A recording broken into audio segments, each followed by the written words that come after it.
They called me a gold digger right in the middle of dinner. Laughed at me, whispered behind my back, thinking I wouldn't hear. My husband stayed silent, pretending nothing was wrong, but I had noticed something he never wanted me to see. That night, a tiny mistake would reveal everything, and suddenly, they realized who was really in control. My name is Emily. I'm 32, married to Jake for 3 years. We live in suburban New Jersey, a quiet neighborhood that looks perfect from the outside, but inside, tension simmered. Jake's family always had opinions about me. Too ambitious, too independent, only in it for money. I tolerated it for the sake of peace, but that night at dinner, everything changed. I learned that silence isn't always protection. Sometimes it hides the truth you least expect. The dining room smelled faintly of roasted garlic and lavender from the candles Emile loved to light. Jake's mother smiled at me in a way that could either mean affection or calculation. I could never be sure. As she poured wine, she whispered to my husband, "Be careful. Some women just marry for the lifestyle." My chest tightened, but I smiled politely, saying nothing. Jake glanced at me with a small, uneasy smile. "Ignore them, Emily," he whispered. "They don't mean it." I nodded, but inside something sparked. I had already noticed small oddities, his nervous glances toward the safe in our closet, hushed phone calls late at night, and small discrepancies in bills he claimed were work-related. That night, as Emile openly mocked my ambition, I realized the truth was closer than I thought. Something was hidden in our house. Something important. Something they all were afraid I'd discover. Soft suspense. Little do they know, the safe is unlocked tomorrow morning, and everything will come out. Life with Jake had been comfortable, but never simple. On the surface, we had the perfect suburban life. A tidy house with a small garden, quiet streets, and weekends spent running errands or visiting friends. But behind that calm exterior, tension lingered. Jake's family always had an opinion, mostly negative about me. I could feel their judgment in subtle ways.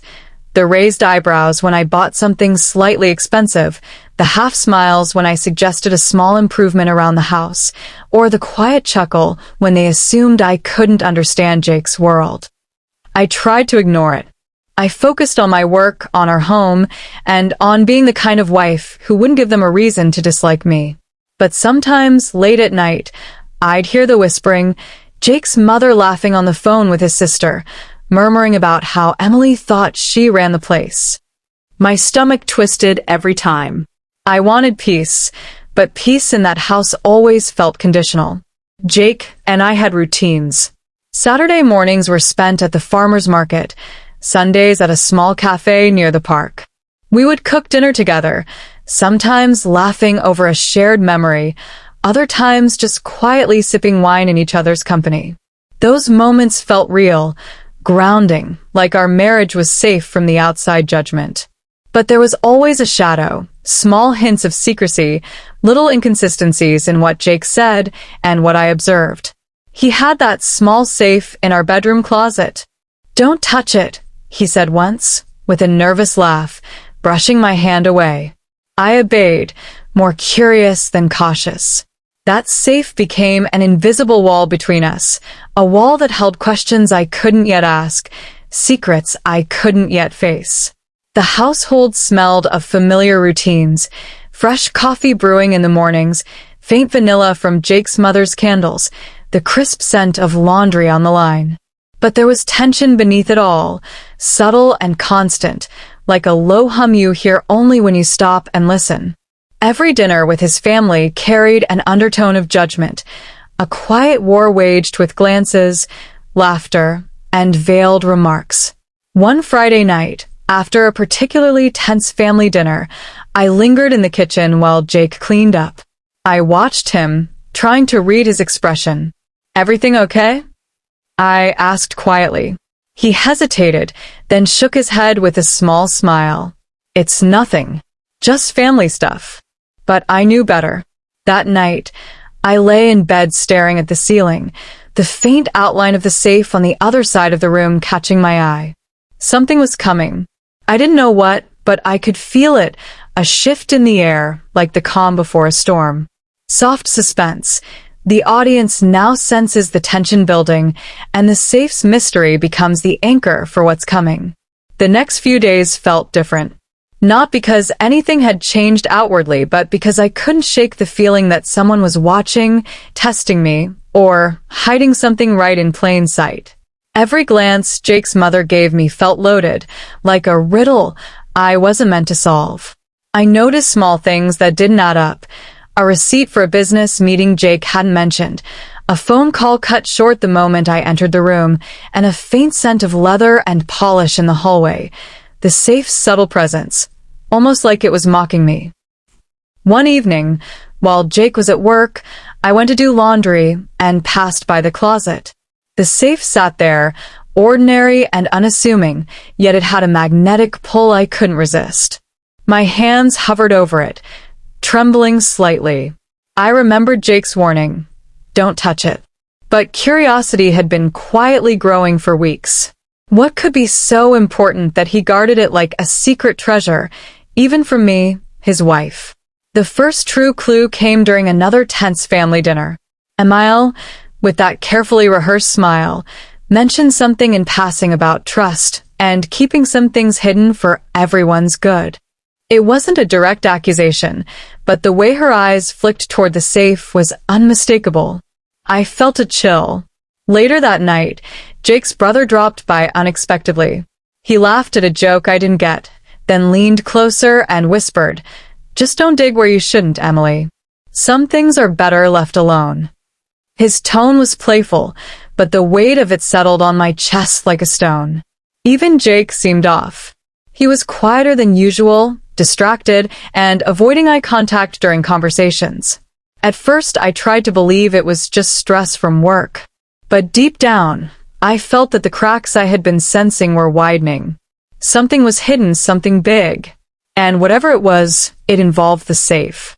I began to notice patterns, small late-night trips to the study, hushed phone calls that ended abruptly, and the occasional flicker of fear in Jake's eyes whenever his mother was mentioned. Each detail was a puzzle piece, hinting at a truth I wasn't ready to confront. Inner monologue, narrator reflection. I had always believed that love meant trust. But trust felt fragile now, like a vase that could shatter at the slightest touch. And the safe, it was the key, the silent witness to everything I didn't yet know. The tension was unbearable. I wanted to ask Jake, to confront him, to tear open the safe and see what secrets lay behind that cold metal door. But something inside me held back, a whisper of patience, of timing. I had to know everything first. I had to be sure. Soft suspense. The audience is now fully invested. Questions loom large. What's in the safe? Why are they hiding it? How will Emily discover the truth? By the end of the week, small incidents started to converge. A misplaced envelope on Jake's desk, a receipt for a lawyer I hadn't heard of, and the familiar look of judgment in his mother's eyes all pointed to the same conclusion. The truth was coming. And I was ready, even if I didn't know it yet. It happened on a quiet Sunday morning. Jake had gone for a run, leaving the house unusually still. The scent of fresh coffee drifted from the kitchen, mingling with the faint vanilla from Emile's candles. My heart pounded, but something inside me whispered that this was the moment. The safe, that silent metal sentinel, would finally reveal its secrets. I stood in the bedroom, staring at it. The lock gleamed under the morning sun, taunting me. My hands trembled as I turned the dial. Once, twice, and then it clicked. I pulled the door open. Inside were neatly stacked envelopes, a leather-bound folder, and a small box with a key. The first envelope held documents labeled, "Prenup Agreement, Jake and Emily." I sat down on the bed, my pulse racing. Flipping through the papers, I realized what they meant. Jake had arranged everything to protect me financially, ensuring that I could never be exploited or accused of greed, no matter what his family thought. Next, the folder contained correspondence, emails, bank statements, and receipts, showing that Jake's family had deliberately painted me as a gold digger to cover his own financial insecurities. My blood ran cold. They had been whispering, laughing behind my back, and manipulating perceptions, all while I quietly built my life with Jake. Then I opened the small box. Inside was a key to a safety deposit box at the local bank in my name. My jaw dropped. Jake had been planning this all along, a way to secure my independence, my dignity, and my future. The betrayal wasn't from him. It was from the people I had thought were family. A surge of emotions hit me all at once. Shock, disbelief, anger, and relief. Relief that I wasn't actually the greedy one, that Jake had been silently supporting me, protecting me, and trusting me to do the right thing. But anger burned hot too, not at Jake, but at the people who had accused me, humiliated me, and tried to undermine me for years. I sank onto the bed, holding the documents close, my mind racing. I could see it clearly now. The dinners, the whispered accusations, the laughter behind my back. Every single instance of judgment had been orchestrated to make me doubt myself. But now the truth was in my hands. Inner monologue. All these months, I had wondered if I was overreacting, if I was imagining the hostility. But now I knew. They underestimated me. They underestimated Jake. And soon, they would learn what happens when truth meets patience. For the first time, I felt a sense of power, calm, measured, and deliberate. This wasn't about petty revenge. It was about dignity, justice, and letting the truth speak for itself. The next steps would require strategy, timing, and restraint. But one thing was certain. I was no longer the person they thought I was. Soft suspense. The audience now knows the secret, but Jake's family does not. Tension builds for the confrontation. How will Emily reveal the truth? What will their reaction be? By midday, I had made my plan. It was simple. Let them continue under the illusion of control until the perfect moment. Then, with calm precision, I would reveal the truth, exposing not only their cruelty, but also the fact that they had grossly misjudged me. The betrayal was bitter, but it was also liberating. I could finally see the reality clearly, without the haze of doubt or insecurity clouding my mind. And I knew that the moment of reckoning was coming, sooner rather than later. The following week felt like walking on a tightrope. Every glance, every word, every small gesture from Jake's family was now loaded with tension. Though they had no idea, I knew their secret. I carried myself differently, calm but confident, my mind focused on the perfect moment to reveal the truth. I started subtly. During a casual dinner, I made small references to important documents Jake had shown me. Emile's smile faltered slightly, but she masked it with laughter. I noticed Ephiel leaning forward, a flicker of concern in his eyes. Their nervousness was almost delicious, not out of malice, but the anticipation of their own unraveling. That night, I discussed my plan with Jake. He looked relieved but warned me, "Be careful. Don't let them see it coming." I nodded. "I just want them to understand, without it turning ugly." Our eyes met, and in that moment, the years of tension melted away. We were a team, united against the lies that had haunted us. The next day, I prepared the documents. I arranged the prenup, the bank statements, and the key to the safety deposit box neatly in a folder. Everything was ready. My heart raced, but I felt a calm determination underneath, the kind of resolve that comes only when truth and justice align. The dinner arrived. The room smelled faintly of rosemary and roasted chicken, just as it always did. Emile began with her usual veiled comments about young women who marry for money. I smiled politely, letting the words wash over me, then took a deep breath. "Actually," I said, my voice steady, "I think it's time we talk about trust and assumptions." I opened the folder and laid the documents on the table. Jake's family stiffened. Emile's smile froze. Ephiel's eyes widened. I walked them through the prenup, showing how Jake had protected me from any accusations or financial exploitation, how he had quietly built a safety deposit box in my name, and how their assumptions about me were entirely misplaced. I let the documents speak for themselves. No yelling, no dramatics, just calm, undeniable truth. The room was silent. Every eye was on the papers, then back at me. I could feel their disbelief and shame, sharp and immediate. The family whispers I had endured for years had evaporated, replaced by stunned silence. Email tried to speak, but the words faltered in her throat. Ephial's expression shifted from indignation to quiet acceptance, and even Jake's brother seemed caught off guard by the precision of the reveal. I watched, quietly victorious, as their carefully constructed narratives crumbled in front of them. Inner monologue. This isn't about humiliating them. It's about showing that truth and patience are stronger than fear and deception. And sometimes, the quietest victories are the most satisfying. By the end of the evening, the tension had shifted. I hadn't yelled, shamed, or insulted anyone. I had simply revealed the truth calmly and confidently. And in doing so, I had reclaimed my dignity, my voice, and my rightful place in this family. Soft suspense. Jake's family now knows the truth, but how will they react in the following days? Will they accept it or continue to resist? The next part will show the public consequences and emotional fallout. The morning after the dinner felt like the calm after a storm, but in reality, the storm had just begun. Word traveled quickly in Jake's family circle. What I had revealed in the quiet of our dining room did not stay there. A cousin visiting for brunch whispered details to his spouse, who shared them with another family friend. Within days, the story of Emily and the hidden safe had become the topic of hushed conversations, stunned faces, and awkward social interactions. At first, Jake's mother tried to maintain her composure, but the ripple of judgment and disbelief was too strong. Her carefully curated image as the wise, controlling matriarch began to crack.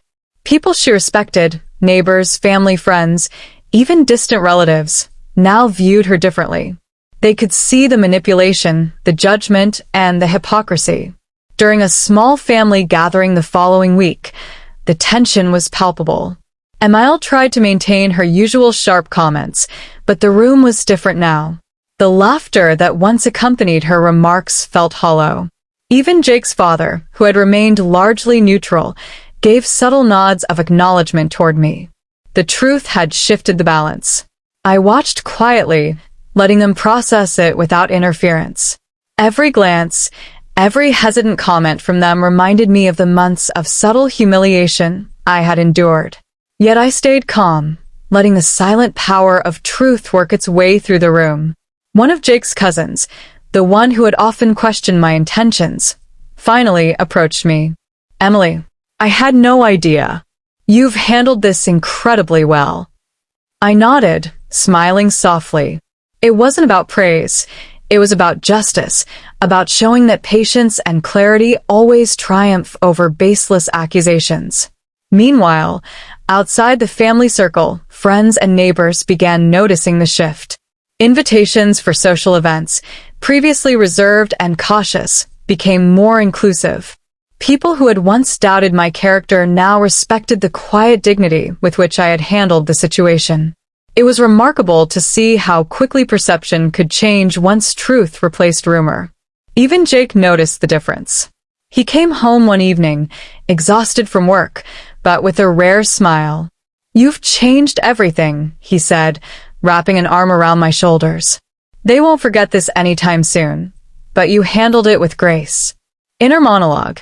I realized that consequences aren't always dramatic or loud. Sometimes they ripple quietly, reshaping relationships, perceptions, and respect. And watching them face their own misjudgments without me needing to raise my voice, that was more satisfying than I could have imagined. By the end of the month, things had settled. Jake's family had begun to acknowledge their errors, quietly adjusting their behavior. While it wasn't an instant transformation, the social and emotional consequences of their actions had been made clear, both within our household and outside in the larger community. Soft suspense. While the public consequence has shifted the family dynamics, there's still room for emotional healing and reflection.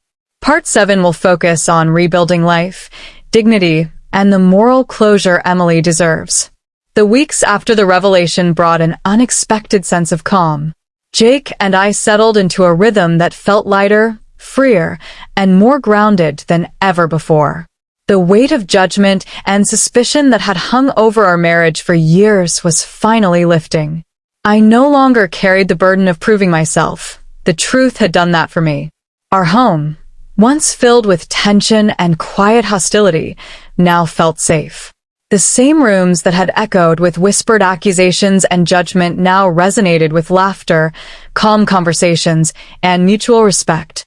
Even Jake's mother, though initially uneasy, began to engage with me in a new way, with tentative acknowledgement rather than condescension. The transformation was subtle but real. I took time to reflect on the journey. For years, I had doubted myself, questioned my motives, and wondered if I was imagining hostility. But the experience taught me something invaluable. Self-respect and patience can be more powerful than anger or confrontation. By choosing to act strategically, calmly, and with dignity, I had reclaimed not only my reputation but also my emotional freedom. One Saturday morning, Jake and I sat together in the garden, sipping coffee. The sun filtered through the trees, and the gentle rustle of leaves felt peaceful. I looked at him and smiled. "You know," I said softly, "I've realized something. All that tension, all those whispers, they were never really about me. They were about control, fear, and their own insecurities." Jake nodded, squeezing my hand. "And now, they've seen who you really are." "Yes," I said. "And I've seen who I am too. Strong, patient, and capable of handling anything." We laughed together, a light, genuine sound that felt different from the polite smiles and forced conversations of the past. For the first time in years, I felt completely at peace with my choices, my marriage, and myself. Inner monologue. Healing isn't about forgetting the pain or pretending it never happened. It's about reclaiming your voice, your dignity, and your sense of self. And sometimes, the most powerful revenge is simply living well, calmly, and with integrity. The moral became clear. Patience, strategy, and emotional intelligence often outshine brute force or anger.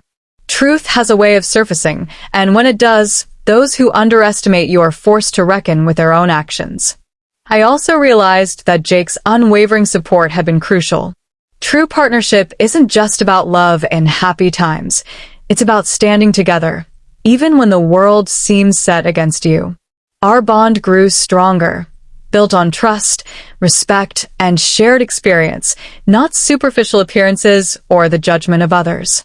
By the end of this journey, I had not only healed emotionally, but had also set boundaries that ensured respect, fairness, and dignity within our household. The safe, once a symbol of secrecy and tension, now represented security, trust, and the quiet triumph of truth.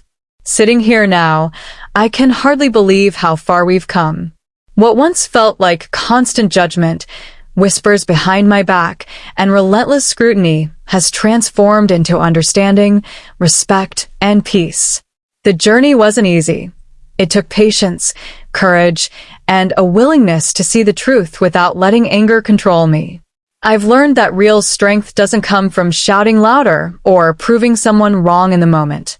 It comes from quiet confidence, careful observation, and taking action at the right time. The safe in our bedroom, the documents, the prenup, they were more than just paper and locks.